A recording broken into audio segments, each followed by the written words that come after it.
ನಿಧಾನವಾಗಿ ನಿಮ್ಮನ್ನು ಬಡವರನ್ನಾಗಿ ಮಾಡುವ ಲಕ್ಷಣಗಳು. ದಿನನಿತ್ಯ ಜೀವನದಲ್ಲಿ ಸಾಮಾನ್ಯವೆನಿಸುವ ಈ ಸಣ್ಣ ವಿಷಯಗಳೇ ಪ್ರಮಾಣ ಒಳ್ಳೆಯತನವನ್ನು ಕಡಿಮೆ ಮಾಡುತ್ತದೆ.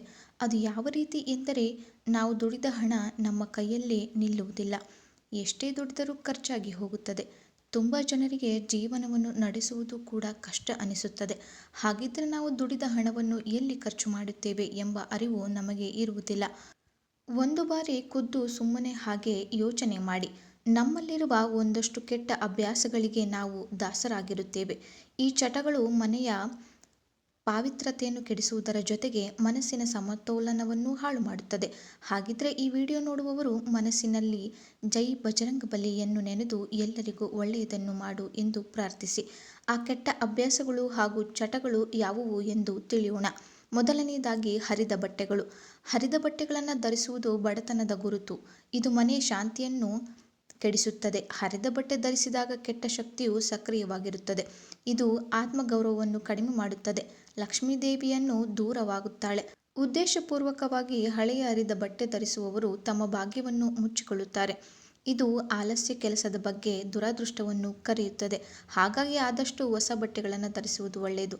ಆದ್ದರಿಂದ ನಿಮ್ಮ ಮನಸ್ಸು ಸಂತೋಷಗೊಳ್ಳುತ್ತದೆ ಹಾಗೂ ನಿಮ್ಮ ಬುದ್ಧಿ ಹತೋಟಿಯಲ್ಲಿರುತ್ತದೆ. 2. ಕಾಲನ್ನು ಎಳೆಯುತ್ತಾ ನಡೆದಾಡುವುದು. ಕಾಲನ್ನು ಎಳೆಯುತ್ತಾ ನಡೆಯುವುದು ಅಸಭ್ಯ ಗುಣಗಳನ್ನು ಸೂಚಿಸುತ್ತದೆ. ಇದು ಜೀವನದ ಗತಿಯನ್ನು ಕೆಳಗೆಳೆಯುತ್ತದೆ. ಇದು ಕೆಟ್ಟ ಶಕ್ತಿಯನ್ನು ಎಬ್ಬಿಸುತ್ತದೆ. ಮನೆ ವಾತಾವರಣವನ್ನು ಹಾಳು ಮಾಡುತ್ತದೆ. ಇದು ಮನಸ್ಸಿನ ಭಾರ, ಆತ್ಮವಿಶ್ವಾಸದ ಕೊರತೆ, ಚಿಂತನೆಯನ್ನು ಜನತೆಯನ್ನು ತೋರುತ್ತದೆ. ಇದ್ದವರ ಜೀವನದಲ್ಲಿ ಪ್ರಗತಿ ನಿಧಾನವಾಗುತ್ತದೆ. ಕೆಲಸಗಳಲ್ಲಿ ತೊಡಕು ಬರುತ್ತದೆ. ಉತ್ಸಾಹವಿರುವುದು ಕಡಿಮೆಯಾಗುತ್ತದೆ. ಕಾಲು ಮಾಡಿರುವುದು ಸ್ವಂತ ಶಕ್ತಿಯನ್ನು ಕಡಿಮೆ ಮಾಡುತ್ತದೆ. ಬಡತನ, ಆಲಸ್ಯ, ಕೆಟ್ಟ ಹೆಸರನ್ನು ಕರೆಯುತ್ತದೆ. ಆದ್ದರಿಂದ ಕಾಲನ್ನು ಎಳೆಯುತ್ತಾ ನಡೆಯುವುದು ಒಳ್ಳೆಯದಲ್ಲ. 3. ಕಸದ ಬುಟ್ಟಿಯನ್ನು ಹೊರಗೆ ಇಡುವುದು. ಮನೆಯ ಕಸದ ಬುಟ್ಟಿಯನ್ನು ಹೊರಗೆ ತೆರೆದಿಡುವುದು ಅಥವಾ ಬಾಗಿಲು ಬಳಿ ಇಡುವುದು ಕೊಳಕನ್ನು ಮಾತ್ರವಲ್ಲ, ಬಡತನವನ್ನು ಸೂಚಿಸುತ್ತದೆ. ಮನೆಯ ಒಳ್ಳೆಯತನವನ್ನು ಹೊರಗೆ ಎಸೆಯುತ್ತದೆ. ಇದು ಕೆಟ್ಟ ವಾತಾವರಣವನ್ನು ಉಂಟು ಮಾಡುತ್ತದೆ. ಲಕ್ಷ್ಮೀದೇವಿಯನ್ನು ಮನೆಯೊಳಗೆ ಪ್ರವೇಶ ಮಾಡಲು ಬಿಡುವುದಿಲ್ಲ. ಸೂರ್ಯಾಸ್ತದ ನಂತರ ಕಸವನ್ನು ಹೊರಗೆ ಇಡಬೇಡಿ, ಏಕೆಂದರೆ ಸಂಜೆ ಶಕ್ತಿಯು ತುಂಬ ಸೂಕ್ಷ್ಮವಾಗಿರುತ್ತದೆ. ಆ ಸಮಯದ ಕಸವು ಮನೆಯ ಹೊರಗೆ ಕಳುಹಿಸುತ್ತದೆ. ಕಸವನ್ನು ಮುಚ್ಚಿಟ್ಟು ಸರಿಯಾದ ಸಮಯದಲ್ಲಿ ತೆಗೆಯುವುದು ಮನೆಯಲ್ಲಿ ಸಮೃದ್ಧಿಯ ದಾರಿಯನ್ನು ತೆರೆಯುತ್ತದೆ. 4. ಮನೆಯನ್ನು ಕೊಳಕಾಗಿ ಇಟ್ಟುಕೊಳ್ಳುವುದು. ಹೌದು, ಕೊಳಕು ಕೇವಲ ಮನೆಗೆ ಮಾತ್ರವಲ್ಲ, ಇದು ನಮ್ಮ ಒಳ್ಳೆಯ ಭಾಗ್ಯವನ್ನು ಕೆಡಿಸುತ್ತದೆ. ಮನೆಯಲ್ಲಿ ಸ್ವಚ್ಛತೆ ಇಲ್ಲದಿದ್ದರೆ ಕಲಹ ಹೆಚ್ಚಾಗುತ್ತವೆ, ಆರೋಗ್ಯಕ್ಕೂ ಕೆಡುತ್ತದೆ. ಸುಖ, ಶಾಂತಿ, ನೆಮ್ಮದಿ ಎಲ್ಲವೂ ಒಡೆದು ಹೋಗುತ್ತದೆ. ಬೆಳಗ್ಗೆ ತಡವಾಗಿ ಹಾಸಿಗೆ ಮಡಚುವುದು, ಅಡಿಗೆ ಮನೆಯಲ್ಲಿ ಕೊಳಕು ಪಾತ್ರೆಗಳು ರಾಶಿ ರಾಶಿ ಹಾಗೆ ಬಿಡುವುದು, ಮೂಲೆಗಳಲ್ಲಿ ಜೇಡರ ಬಲೆ ಇವೆಲ್ಲ ಲಕ್ಷ್ಮೀದೇವಿಯನ್ನು ಮನೆಯಿಂದ ಹೊರಗೆ ಹೋಗುವಂತೆ ಮಾಡುತ್ತದೆ. ಕೊಳಕು ದೂರಾದಷ್ಟು ರೋಗ ಬಡತನವನ್ನು ಬಾಗಿಲು ತೆರೆಯುತ್ತದೆ. ಮನೆಯನ್ನು ದೇವಾಲಯದಂತೆ ಯಾವಾಗಲೂ ಸ್ವಚ್ಛವಾಗಿರುವುದನ್ನು ಕಲಿಯಬೇಕು.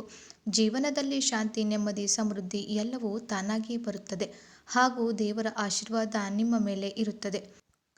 5. ಕಾಲು ಅಲುಗಾಡಿಸುವುದು. ಕಾಲು ಅಲುಗಾಡಿಸುವುದು ಸಣ್ಣದೆನಿಸಿದರೂ ಇದರಿಂದ ದೊಡ್ಡ ಪರಿಣಾಮವೇ ಬೀರುತ್ತದೆ. ಇದು ಜೀವನದ ಸ್ಥಿತಿಯನ್ನು ಕದಡುತ್ತದೆ, ಮನಸ್ಸಿನ ಚಂಚಲತೆಯನ್ನು ತೋರಿಸುತ್ತದೆ, ಲಕ್ಷ್ಮೀದೇವಿಯ ಅವಮಾನ ಮಾಡುವಂತೆ ಆಗುತ್ತದೆ, ಖರ್ಚು ಹೆಚ್ಚುತ್ತದೆ. ಮನೆಯಲ್ಲಿ, ದೇವಸ್ಥಾನದಲ್ಲಿ ಕಾಲು ಅಲುಗಾಡಿಸುವುದು ಕೆಟ್ಟ ಶಕುನ ಎಂದು ಹೇಳುತ್ತಾರೆ. ಇದು ಶಕ್ತಿಯ ಶಾಂತಿಯನ್ನು ಕೆಡಿಸುತ್ತದೆ. ಪೂಜೆ, ಧ್ಯಾನಕ್ಕೆ ತೊಂದರೆಯಾಗುತ್ತದೆ.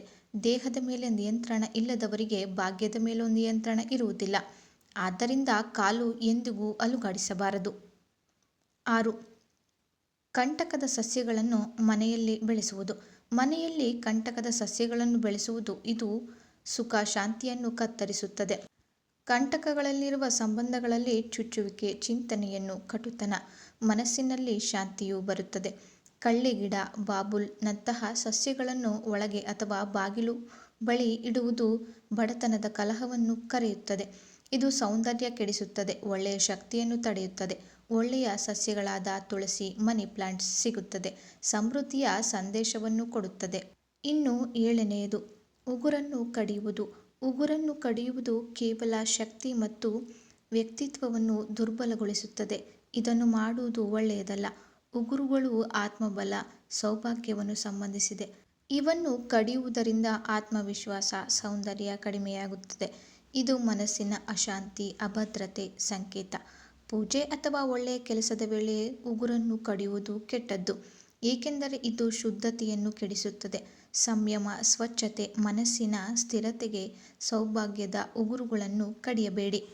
ಆದ್ದರಿಂದಲೇ ಒಳ್ಳೆಯ ಕೆಲಸ ಮಾಡುವಾಗ ಉಗುರುಗಳನ್ನು ಕಡಿಯುವುದು ಉತ್ತಮವಲ್ಲ. ಇನ್ನು 8ನೇಯದು, ಕೊಡವನ್ನು ತಪ್ಪಾದ ಜಾಗದಲ್ಲಿ ಇಡುವುದು. ಕೊಡವನ್ನು ಎಂದು ಸ್ವಚ್ಛತೆಯ ಪ್ರಧಾನವಾಗಿ ನೋಡುತ್ತಾರೆ, ಲಕ್ಷ್ಮೀದೇವಿಯ ಪ್ರತೀಕವೂ ಹೌದು. ಹಾಗಿದ್ರೆ ಇದನ್ನು ತಪ್ಪಾದ ಜಾಗದಲ್ಲಿ ಇಟ್ಟರೆ ಮನೆ ಏಳಿಗೆಯಾಗುವುದಿಲ್ಲ. ಕೊಡವನ್ನು ಸೇರಿದ ಜಾಗ ಅಡಿಗೆ, ಪೂಜಾ ಸ್ಥಾನ ಅಥವಾ ಬಾಗಿಲು. ಇದರಿಂದ ಒಳ್ಳೆಯ ಶಕ್ತಿಗೆ ತೊಡಕು ಬರುತ್ತದೆ. ಕೊಡವನ್ನು ಕಾಲು ತಾಗುವ ಜಾಗಕ್ಕೆ ಇಡಬೇಡಿ. ತಲೆ ಕೆಳಗಾಗಿ ಇಡುವುದು, ಹಗಲಿನಲ್ಲಿ ಹೊರಗೆ ಎಸೆಯುವುದು ಕೆಟ್ಟ ಶಕುನ. ಕೊಡವನ್ನು ಮರೆಮಾಡಿ ಒಂದು ಮೂಲೆಯಲ್ಲಿ ಸಂಜೆಯ ನಂತರ ಬಳಸದೆ ಇಡುವವರ ಮನೆಯಲ್ಲಿ ಶಾಂತಿ, ಲಕ್ಷ್ಮಿ ಇರುತ್ತಾಳೆ. ಸಣ್ಣ ಪುಟ್ಟ ದೊಡ್ಡ ಸಂಕಷ್ಟಕ್ಕೆ ಕಾರಣವಾಗುವುದು.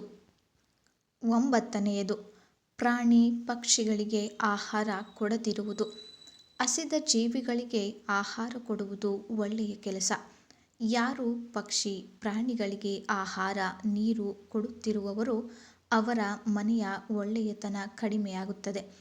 ಒಂದು ಜೀವ ಆಹಾರಕ್ಕೆ ಬಂದು ಬಲಿಯಾಗಿ ಹಿಂದಿರುಗಿದರೆ ಇದು ಮನೆಯ ಆಶೀರ್ವಾದವನ್ನು ಕೊಂಡೊಯ್ಯುತ್ತದೆ. ಗುಬ್ಬಚ್ಚಿ, ಕಾಗೆ, ಗೋವು ಇವೆಲ್ಲ ಪ್ರಕೃತಿಯ ದೂತರು. ಇವರಿಗೆ ಕರುಣೆ ತೋರಿಸುವುದು ಸೌಭಾಗ್ಯದ ಬಾಗಿಲನ್ನು ತೆರೆಯುತ್ತದೆ. ಬೆಳಗ್ಗೆ ಸ್ವಲ್ಪ ಧಾನ್ಯವನ್ನು ಧರಿಸಿ ಅಥವಾ ಅಂಗಳದಲ್ಲಿ ಹಾಕಿದರೆ ಮನೆಯಲ್ಲಿ ಕರುಣೆ, ಶಾಂತಿ, ಒಳ್ಳೆಯ ಶಕ್ತಿ ಇರುತ್ತದೆ. ಕೊಡುವ ಕೈಗೆ ಸೃಷ್ಟಿ ಎಂದಿಗೂ ಮೋಸ ಮಾಡುವುದಿಲ್ಲ. ದೇವರು ಕೂಡ 3 ಪಟ್ಟು ನಿಮಗೆ ಕೊಡುವನು. ಇನ್ನು 10ನೇಯದು, ಊಟದ ಮಧ್ಯೆ ಆಹಾರವನ್ನು ಬಿಡುವುದು. ಆಹಾರವನ್ನು ದೇವತೆಯಂತೆ ಗೌರವಿಸಬೇಕು. ಅರ್ಧಕ್ಕೆ ಬಿಟ್ಟರೆ ಅದು ಅನ್ನದ ಅವಮಾನ. ಇದರಿಂದ ಭಾಗ್ಯವು ಅರ್ಧಕ್ಕೆ ಮುಗಿಯುತ್ತದೆ. ಅನ್ನದಲ್ಲಿ ದೇವಿಯ ಸ್ವರೂಪವಿದೆ. ಅದನ್ನು ನಿರಾಕರಿಸಿದರೆ ಮನೆಯಲ್ಲಿ ಕೊರತೆ, ಅತೃಪ್ತಿ, ಬಡತನ ಬರುತ್ತದೆ. ಈ ಚಟವು ಮನಸ್ಸಿನ ಚಂಚಲತೆ, ಜೀವನದ ಅಸ್ಥಿರತೆಯನ್ನು ತೋರಿಸುತ್ತದೆ. ಆಹಾರವನ್ನು ಶ್ರದ್ಧೆ, ಗೌರವದಿಂದ ತಿನ್ನುವವರಿಗೆ ಆತ್ಮ, ದೇಹ ಎರಡಕ್ಕೂ ಒಳಿತು. ಅನ್ನವನ್ನು ಗೌರವಿಸುವವರಿಗೆ ಪ್ರಕೃತಿಯು ದೊರೆಯುತ್ತದೆ. ನೋಡಿದ್ರಲ್ಲ ಸ್ನೇಹಿತರೆ, ಈ ವಿಡಿಯೋ ನಿಮಗೆ ಯೂಸ್ಫುಲ್ ಅನಿಸಿದರೆ ಒಂದು ಲೈಕ್ ಮಾಡೋದನ್ನು ಮರಿಬೇಡಿ. ಹಾಗೂ ನೀವಿನ್ನೂ ನಮ್ಮ ಚಾನಲನ್ನು ಸಬ್ಸ್ಕ್ರೈಬ್ ಮಾಡ್ಕೊಂಡಿಲ್ಲ ಅಂದರೆ ಈಗಲೇ ಸಬ್ಸ್ಕ್ರೈಬ್ ಮಾಡ್ಕೊಳ್ಳಿ.